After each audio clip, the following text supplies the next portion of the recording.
నమస్తే. శ్రీ మాత్రే నమః. శ్రీ గురుభ్యో నమః. మనకి ఖగోళ శాస్త్రంలో 2025 మే నెలలో మనకి కొన్ని గ్రహాలు స్థానచలనాలు జరుగుతున్నాయి. అంటే ఒక రాశిలోంచి ఇంకొక రాశిలోకి, కొన్ని ఒకే రాశిలోకి జరగబోతున్నాయి. అయితే వీటిని వల్ల మనకి కొన్ని యోగాలు కూడా సంప్రాప్తమవుతాయి. మేషాది ద్వాదశ రాశుల వారికి వారి వారి స్థానాలను బట్టి కొన్ని కొన్ని యోగాలను ఇవ్వబోతున్నారు. అయితే ఈ యోగాలు ఏ యోగము అంటే ప్రతిదానికి మనకి ఒక్కొక్క యోగం ఉంటుంది. గజకేసరి యోగము, నెక్స్ట్ మహాలక్ష్మి రాజయోగము, రాజయోగము, ఇలాంటి యోగాల పేర్లు మనకి ప్రతిదీ ఒక్కొక్కసారి వచ్చే యోగానికి ఒక్కొక్క పేరు పెడుతుంటాము. అంటే మనకి అలా జరుగుతూ ఉంటుంది. అయితే ఇప్పుడు మనకి మే నెలలో 2025లో కొన్ని గ్రహాలు మనకి ఒక చోట ఏర్పడ్డము, వాటి వల్ల మంచి మంచి యోగాలు ఏర్పడము జరుగుతోంది.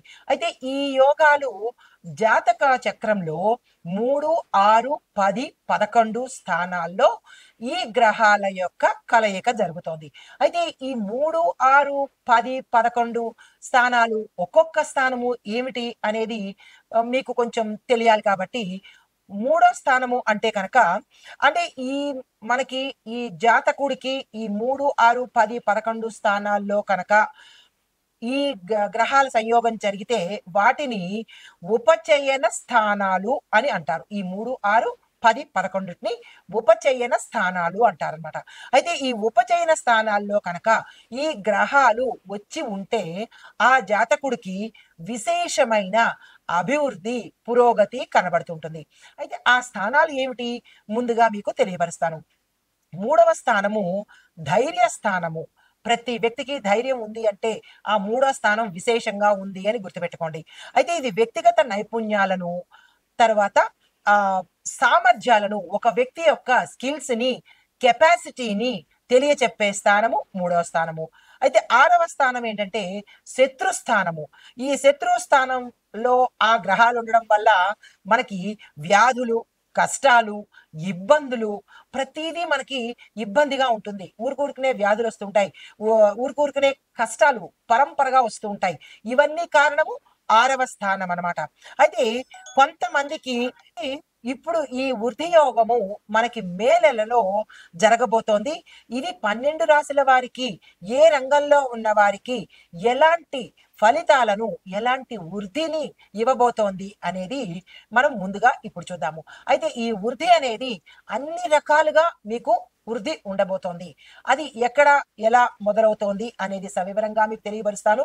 ముందుగా మేషరాశి వారి యొక్క వృద్ధి యోగంలో గ్రహస్థితి ఎలా ఉండబోతోంది అంటే కనుక, గురుడు మీకు ఉచ్చ స్థితిలో ఉన్నాడు. మీ రాశిలో మీకు ఉచ్చ స్థితిలో ఉన్నాడు.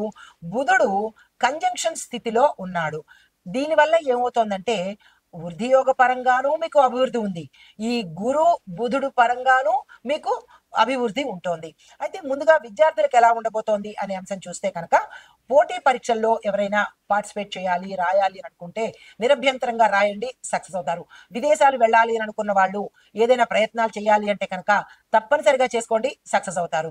అయితే విదేశ చదువుల్లో మేము అక్కడే స్థిరపడాలి అని అనుకున్న వాళ్ళు తప్పనిసరిగా ఈ సమయంలో మే నెల ఎప్పుడు వృధా చేసుకోకండి. చాలా అనుకూలమైన వృద్ధి యోగం ఉంది. మరీ చెప్తున్నాను, విద్యార్థులు జాగ్రత్తగా మీరు ఏ ప్రణాళిక వేసుకుని చేసుకుంటారో అది మాత్రం వృద్ధి అవుతుంది. మరీ చెప్తున్నాను, వృద్ధి అంటే మీరు సంకల్పం చెప్పుకుని ఆ వృద్ధి కావాలి అని అనుకోండి, సక్సెస్ఫుల్ గా అవుతుంది. దీంతో పాటు వేదము, జ్యోతిష్యము, ఫిజిక్స్, మేనేజ్మెంట్ చదువులు ఎవరైతే చదువుకుంటారో వాళ్ళకి విశేషంగా గురుడు బుధుడు కలిపి ఉచ్చ స్థాయిలోకి తీసుకువెళ్ళబోతున్నాడు. తర్వాత ఉద్యోగస్తులకి చూసుకున్నట్టయితే ప్రమోషన్లకు వచ్చే అవకాశంతో పాటుగా ప్రభుత్వ రంగంలో పనిచేసే వాళ్ళకి మద్దతు లభించడము, ప్రమోషన్స్ రావడము, మీరు ఉన్న స్థానం నుంచి మరి హై స్థానానికి అంటే ఉన్నత స్థానానికి వెళ్ళడము, కొత్త బాధ్యతలు మీరు తీసుకోవడము, తద్వారా మీకు పేరు ప్రఖ్యాతలు కలగడము. దీంతో పాటు ఎవరైతే మార్పులు కోరుకుంటున్నారో అంటే ఉద్యోగంలో మార్పు కావచ్చు, క్యాడర్లో మార్పు కావచ్చు, లేదా స్థానంలో కూడా మార్పు కోరుకుంటున్నారో వారికి ఇది మంచి అవకాశము. తక్షణమే సంకల్పం చేసుకుని ఆ ప్రయత్నాలు చేసుకోండి. తర్వాత వ్యాపారస్తులకు చూసుకున్నట్టయితే కొత్త పెట్టుబడులు పెట్టడానికి కానీ, విస్తరణ చేసుకోవడానికి కానీ, లేదు అంటే విదేశాలతో టైఅప్ చేసుకోవడానికి కానీ, ఇలాగ మీరు ఏదైతే వృద్ధి కావాలి అని అనుకుంటారో, లాభాలు వృద్ధి మీకు కావాల్సింది అదే కదా! లాభాలు వృద్ధి అవ్వాలి, మా వ్యాపారం వృద్ధి అవ్వాలి, లేదు అంటే మా సంస్థలు వృద్ధి అవ్వాలి, ఇలాగే కదా మీరు కోరుకుంటారు. ఆ వృద్ధే మీకు ఈ సమయంలో కలగబోతోంది. మీరు దీన్ని అస్సలు వృధా చేసుకోకండి. పెట్టుబడులు పెట్టండి, వ్యాపార విస్తరణ చేసుకోండి, విదేశాలతో టైఅప్‌లు పెట్టుకోండి. మీరు ఏ పని చేద్దామనుకున్నా this is the best time. అస్సలు వృధా చేసుకోకండి. అయితే అంతర్జాతీయ మార్కెట్‌లో అంటే ఇంటర్నేషనల్ లెవెల్‌లో మీరు అక్కడికి వెళ్ళి మేము అక్కడ కూడా మా ప్రొడక్ట్స్ గానీ, లేదా మా వ్యాపారాన్ని కానీ విస్తరణ చేసుకుంటాము అని అనుకున్న వాళ్ళకి కూడా ఇది మంచి సమయము. తక్షణమే ఆ పని చేసుకోండి. తర్వాత ఫ్రాంచైజీస్ తీసుకోవాలనుకున్నా, లేదా ఇవ్వాలనుకున్నా, మీరు ఇవ్వడం కావచ్చు, లేదా మీరు తీసుకోవడం కావచ్చు. ఇలాంటి వాటికి కూడా ఇది మంచి సమయము. బ్రాండెడ్ ప్రమోషన్ కనుక చేసుకున్నట్టయితే విపరీతమైన జోష్‌లోకి వెళ్ళిపోతుంది మీరు. కాబట్టి వ్యాపార, వర్తక, వాణిజ్య, పారిశ్రామిక రంగంలో ఉన్న వాళ్ళు ప్రతి ఒక్కళ్ళు కూడా భాగస్వామ్యం చేసుకోండి, లేదంటే విస్తరణ చేసుకోండి. మీరు ఏ పని చేద్దామన్నా అది మీకు వృద్ధి యోగాన్ని కలగజేస్తుంది. ఈ 30 రోజులు బంగారు కాసులు లాంటివి. మీరు అస్సలు వృధా చేసుకోకండి. తర్వాత వ్యవసాయదారులకు చూసుకున్నట్టయితే మీ యొక్క వ్యవసాయం కూడా వృద్ధి చెందే అవకాశం కనబడుతుంది.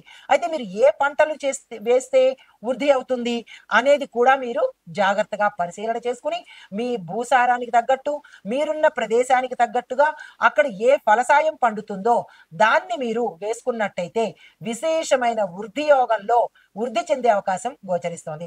అయితే నీటిపారుదల మార్గాల మీద, నీటి సాగు మార్గాల మీద ప్రభుత్వం నుంచి మీకు ఈ సమయంలో సపోర్ట్ లభిస్తుంది. ప్రభుత్వం యొక్క మద్దతు కూడా మీకు లభించబోతోంది. అయితే సేంద్రియ వ్యవసాయం చేసిన వాళ్ళు ఎవరైతే ఉంటారో వారికి మంచి ఆదాయం కూడా వచ్చే అవకాశం ఈ సమయంలో కనబడుతోంది. ఏ ఒక్క రైతు వృధా కానివ్వకండి ఈ సమయాన్ని. తర్వాత వ్యవసాయానికి సంబంధించిన యంత్రాలు కొనుక్కోవాలి, లేదా మందులు కొనుక్కోవాలి, లేదా ఎరువులు కొనుక్కోవాలి. ఇలాగ ఏదైనా కనుక మీరు ప్లాన్ చేసుకున్నా, లేదా రుణాలు తీసుకుందామని ప్లాన్ చేసుకున్నా వాటికి కూడా ఇది చక్కని సమయము. తక్షణమే ప్రయత్నం చేసుకోండి. అస్సలు వృధా చేసుకోకండి. తర్వాత ఇంకా ఆదాయపరంగా చూసినట్టయితే అయితే ఆరోగ్యపరంగా చూసినట్టయితే కనుక శారీరక, మానసిక ఆరోగ్యం చాలా డెవలప్ అవుతుంది. అభివృద్ధి కనబడుతుంది. అనారోగ్య సూచనలైతే ఏమీ కనపట్లేదు. కాకపోతే చిన్న చిన్న ఇబ్బందులు గతంలో ఉన్నవాళ్ళు, లేదా గతంలో పెద్ద పెద్ద తీవ్రమైన వ్యాధులతో బాధపడుతున్న వాళ్ళు మాత్రము మీరు తక్షణమే జాగ్రత్తలు తీసుకోవటం కానీ, లేదా డాక్టర్ దగ్గరికి వెళ్ళడం కానీ చెయ్యండి. కానీ కొత్తగా అనారోగ్య సూచనలైతే మాత్రము ఈ సమయంలో అస్సలు కనిపించడం లేదు. అయితే గర్భిణీ స్త్రీలకు ఈ సమయం చాలా అనుకూలంగా ఉంటుంది. సాధ్యమైనంత వరకు పుత్ర సంతానం కలిగే యోగాలే ఈ రాశిలో ఉండేవారికి కనబడుతోంది. ఇది కూడా గోచార రీత్యానే కాబట్టి మీ యొక్క సంతాన స్థానంలో ఏ గ్రహం ఉంది, స్త్రీ గ్రహమా, పురుష గ్రహమా అనేది కూడా చూసుకున్నట్టయితే దాన్ని బట్టి అంటే గ్రహాలు జ్యోతిష్య పరంగా, మరి జెనెటికల్ పరంగా అనేది అది వేరే సబ్జెక్టు. కానీ జ్యోతిష్య పరంగా మీరు మీ యొక్క జాతకంలో పుత్రస్థానం అంటే సంతాన స్థానంలో పురుష గ్రహం ఉందా, లేదా స్త్రీ గ్రహం ఉందా అనేది వ్యక్తిగత జాతక పరిశీలనలో చూపించుకున్నట్టయితే అప్పుడు పురుష సంతానమా, స్త్రీ సంతానమా అనేది కూడా తెలుస్తుంది. తర్వాత కుటుంబ పరంగా చూసినట్టయితే కుటుంబ సహాయ సహకారాలు ఉండడము, పెద్దల ఆశీర్వచనము ఇప్పుడు తప్పనిసరిగా తీసుకోండి. అందుబాటులో కూడా మీకు ఆశీర్వచనం అంటే వారి బ్లెస్సింగ్స్ ఎప్పుడు మీకు ఉంటాయి. అయితే ఇంట్లో శుభకార్యాలు చేస్తారు. శుభకార్యాలకు సంబంధించిన ధనం వస్తుంది. స్థిర చరాస్తులను కూడా మీరు అందుకోగలుగుతారు. దాయాదుల వైపు నుంచి కానీ, పితృవర్గం వైపు నుంచి కానీ, మాతృవర్గం వైపు నుంచి కానీ, కోర్టు పరంగా కానీ గతంలో ఎప్పుడో ఎన్నాళ్ళ నుంచో కోర్టు పరంగా మీకు ఆస్తులు కలిసి రావట్లేదు అని బాధపడుతున్న వాళ్ళకి ఈ సమయంలో వృద్ధి యోగంలో కలిసి వచ్చే అవకాశం కూడా కనబడుతోంది. తర్వాత శుభవార్తలు వింటారు. సంతాన పరంగా కూడా శుభవార్తలు వింటారు. సంతానం కోసం ప్రయత్నం చేసే వాళ్ళకి కూడా ఈ సమయం చాలా చక్కని సమయము.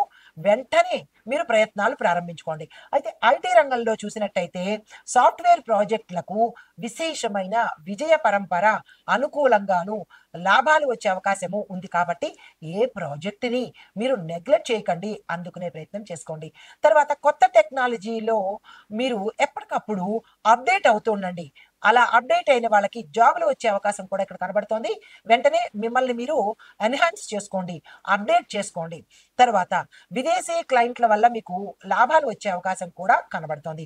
అది ఉద్యోగపరంగా కావచ్చు, ఈ సాఫ్ట్వేర్ కంపెనీ యాజమాన్యానికి ధనపరంగా, కరెన్సీ పరంగా కూడా కావచ్చు. అయితే హస్తకళలు, చేనేత చూసినట్టయితే కనుక శిల్పం చెక్కేవారు, చేనేత రంగాల్లో ఉన్నవారు, జ్యువెలరీ విభాగంలో చేసేవారికి విశేషమైన పేరు ప్రఖ్యాతలు, ఆర్డర్స్ రావడము, వినియోగదారులు పెరిగే అవకాశం కూడా గోచరిస్తోంది. అయితే కొత్త డిజైన్లకు, కలెక్షన్స్ కు మార్కెట్ రెస్పాన్స్ చాలా ఎక్కువగా ఉంటుంది.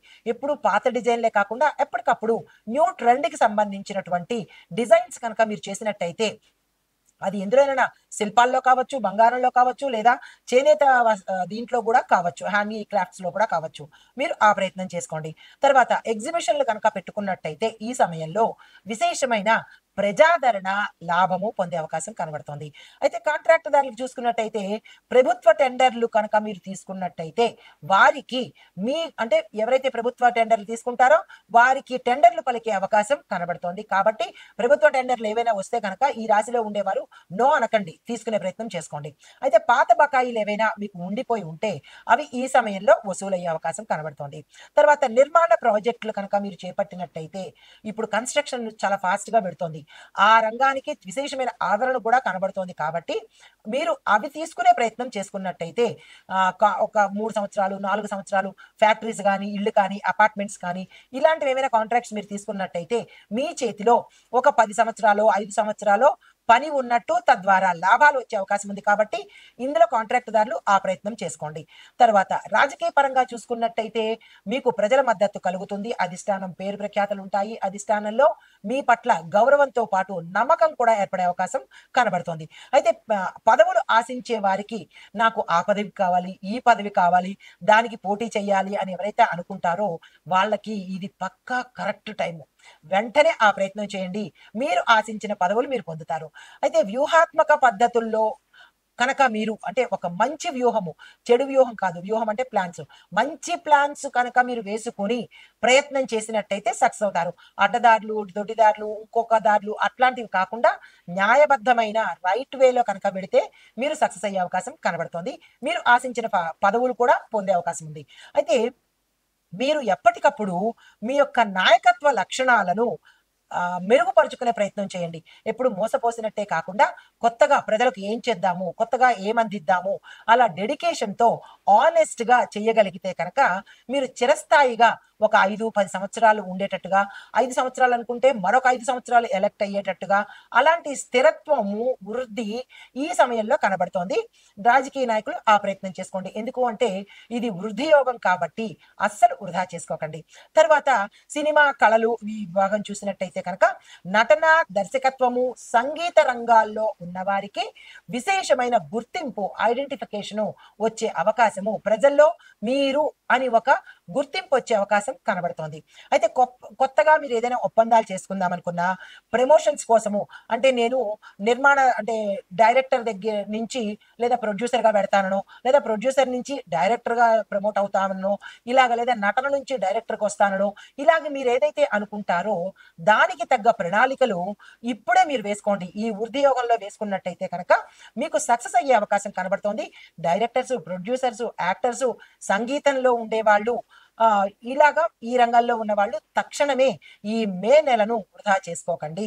తర్వాత ప్రెస్ మీడియాలో ఉండేవాళ్ళు స్పాట్ లైట్ మీద ఎక్కువగా, అంటే ప్రెస్ మీడియాలో ఉండే వాళ్ళకి విశేషమైన ఆదరణ, పేరు ప్రఖ్యాతలు, డెవలప్మెంట్ కనిపిస్తోంది.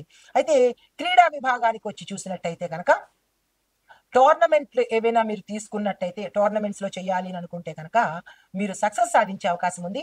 దానికి తగ్గట్టుగా మీరు ప్రయత్నాలు చేసుకోండి. తర్వాత మెంటల్ స్ట్రెంగ్త్ గా మీరు ఉండాలి. ఏ మాత్రం డీలా పడిపోయినా మీ కెరియర్ మొత్తం పోయే అవకాశం కనబడుతోంది. జాగ్రత్తలు తీసుకోండి. కొత్త కోచ్ లేదా కొత్త ట్రైనర్ గా మీరు ఏవైనా చెయ్యాలి అని అనుకుంటే కనుక ఈ టైం కరెక్ట్ టైము, వెంటనే ఆ ప్రయత్నం చేసుకోండి. అయితే నేను మేషరాశి వారి కోసము కొత్తగా వృద్ధి మంత్రాన్ని ఇస్తున్నాను. దీనితో పాటు మీకు ఏ గ్రహం పూజించాలి, ఆ గ్రహానికి సంబంధించిన మంత్రాన్ని కూడా ఇస్తున్నాను. వృద్ధి మంత్రం అనేది మీకు కొత్తగా ఇంట్రడ్యూస్ చేయబోతున్నాను. ఈ వృద్ధి మంత్రంతో మీరు మీ యొక్క ఏమి వృద్ధి కావాలనుకుంటున్నారు, అనారోగ్యవంతులైతే ఆరోగ్య వృద్ధి, ఆయుష్ వృద్ధి కోరుకోండి. వ్యాపారస్తులు వ్యాపార వృద్ధి కోరుకోండి. ధనం సంబంధించిన వాళ్ళు ధన వృద్ధి కోరుకోండి. అంటే విద్యకు వృద్ధి కోసం లేదా రాజకీయ వృద్ధి కోసము, ఇలా మీకు ఏదైతే వృద్ధి కావాలని అనుకుంటున్నారో ఆ వృద్ధి కోసం ప్రయత్నం చేసేటప్పుడు ఈ మంత్రాన్ని స్పెషల్‌గా చదువుకోండి. చదువుకుంటే ఇంకా ఎక్కువయ్యేటట్టుగా కనబడుతోంది. ఇది ఈ అంటే నా ప్రేక్షకుల కోసము స్పెషల్‌గా నేను ఇవ్వబోతున్న వృద్ధి మంత్రము. అయితే దీంతో పాటు మీరు ఏ దానాలు ఇవ్వాలో కూడా చెప్పేస్తాను. అంటే పరిహారాలతో పాటు ఈ సమయంలో ఆ దానాలు కూడా ఇచ్చుకోండి. దీంతో పాటు మీరు ఏదైనా వ్రతము అంటే దీక్ష తీసుకోవాలో కూడా చెప్తాను. ఆ దీక్ష కూడా ఈ సమయంలో తీసుకోండి. ఈ నెల రోజుల పాటు. అయితే ముందుగా వృద్ధి మంత్రము, పరిహారాలు చెప్తున్నాను. మీరు పూజించాల్సిన గురువు